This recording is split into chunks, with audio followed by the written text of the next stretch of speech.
The Daddy Letters Series, Season 3, Letter 51. They say yes.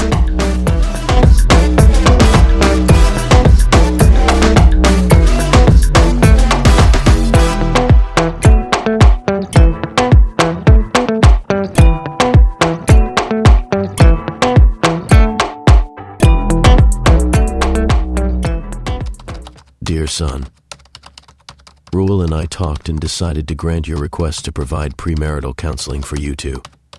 It fell to me to write this letter to you with instructions to you to share it with your girlfriend.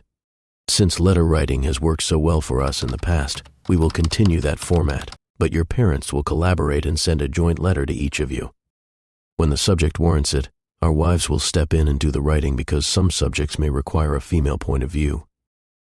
Some letters will be written from the men directly to you, the male party only, and others from the wives directly to your fiancé, if we think that is appropriate. We will also provide you a reading list that the two of you must read together. If questions about the material arise while you are studying, just send them to any of us and we will respond either in a letter or, if appropriate, set up a time for a face-to-face meeting or video conference call.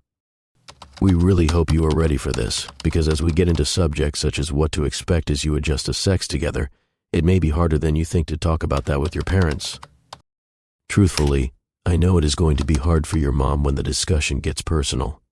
She gets embarrassed easily, but as you know, I don't and won't hold back, and neither will Rule.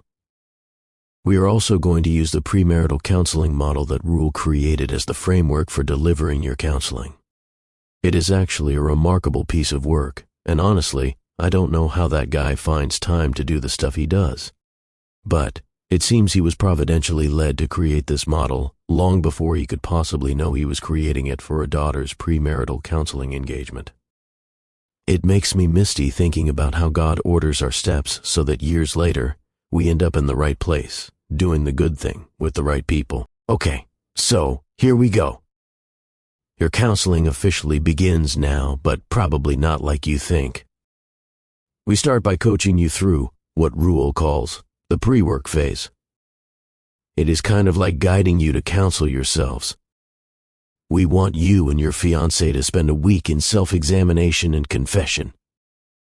Premarital introspection is a great way to prepare to enter marriage because both of you have perversities and faults within you that have not yet been exposed to the other, nor yet caused serious offenses against the other.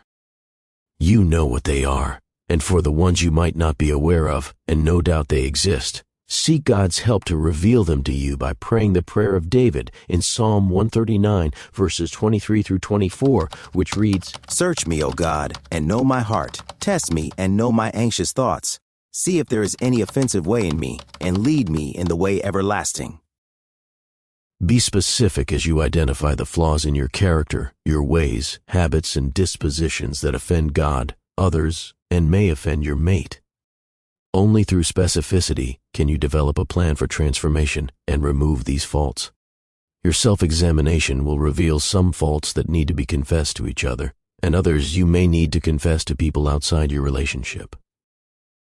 Think of this exercise as cleaning up and tidying the room of your heart before you invite each other in to dwell permanently. You don't want things lying around that your mate might trip over and fall, nor sharp objects on the seat of your heart that may cause your mate injury. This preventive maintenance will help you know yourself more fully and therefore be able to reveal your true self to your mate. A great man once said, "A man is not who he thinks he is. He is what he hides." Both of you need to examine what you are hiding from one another and from people in general.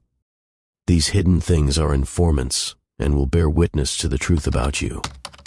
This self-examination and confession exercise is a way for you to prevent your mate developing a relationship with a false you that is sure to be revealed as false over time. You see, soon you two will be forced to drop all the pretenses and manufactured pleasantries of dating and move into real life together, where each of you will be transplanted into the other to become one. Like any transplant surgery, it is painful, And that is why you must commit to exercises like this so you enter that surgery in good condition, able to bear the stress and strain of two individuals becoming one flesh.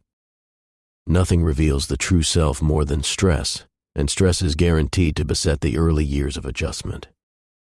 Since your parents are not trained counselors, we have begun studying what makes for good counseling experiences. We really want to meet your needs well and not speak solely as parents. I will share some key points with you so you can keep us on point if we stray from counseling and begin parenting. Oh, and please let us know if there is anything you want us to pay special attention to. Here is what we have gathered so far. The counselor must integrate all aspects of counseling practices and techniques by developing a therapeutic alliance with the subjects, instilling hope, quickly centering on achievable objectives, judiciously selecting sound material, and as Christian counselors, that means ensuring advice is scripturally based. The counselor must provide the subjects opportunities for change and ensure the subjects adhere to what they learn and make sure the changes are durable and not temporary. The counselor must have the ability to see beyond the spoken word and connect through even the unspoken words to what is truly happening in the subjects' lives. Primarily, the counselor attempts to transfer problem-solving skills to the subjects and equip the subjects to navigate life on their own, with maybe periodic check-ins. Counselors must not parent the subjects. This will be hard for us, and let go and realize that there is only so much that can be done to improve the life of the subjects. Counselors must learn to walk away and not fight with the subjects, though it can be difficult when they realize the subjects are off course. Mastery of verbal and nonverbal communication skills is important for counselors to have meaningful interchange with their subjects. They must make the subject always feel invited, not imprisoned. You invited us, so this shouldn't be a problem in our situation. The Christian counselor employs therapeutic techniques. However, he does so with scriptural aims. This means that whenever there is a conflict between the principles of his training and the principles in Scripture, he will counsel according to scripturally sound principles. A secular counselor provides no such filter. Well, that is a summary of what we have learned so far, and we are pledged to learn more so we can give you the premarital counseling you deserve. As I said before, your thoughts are welcome. We will do this together, your parents and you. With great love. Your dad.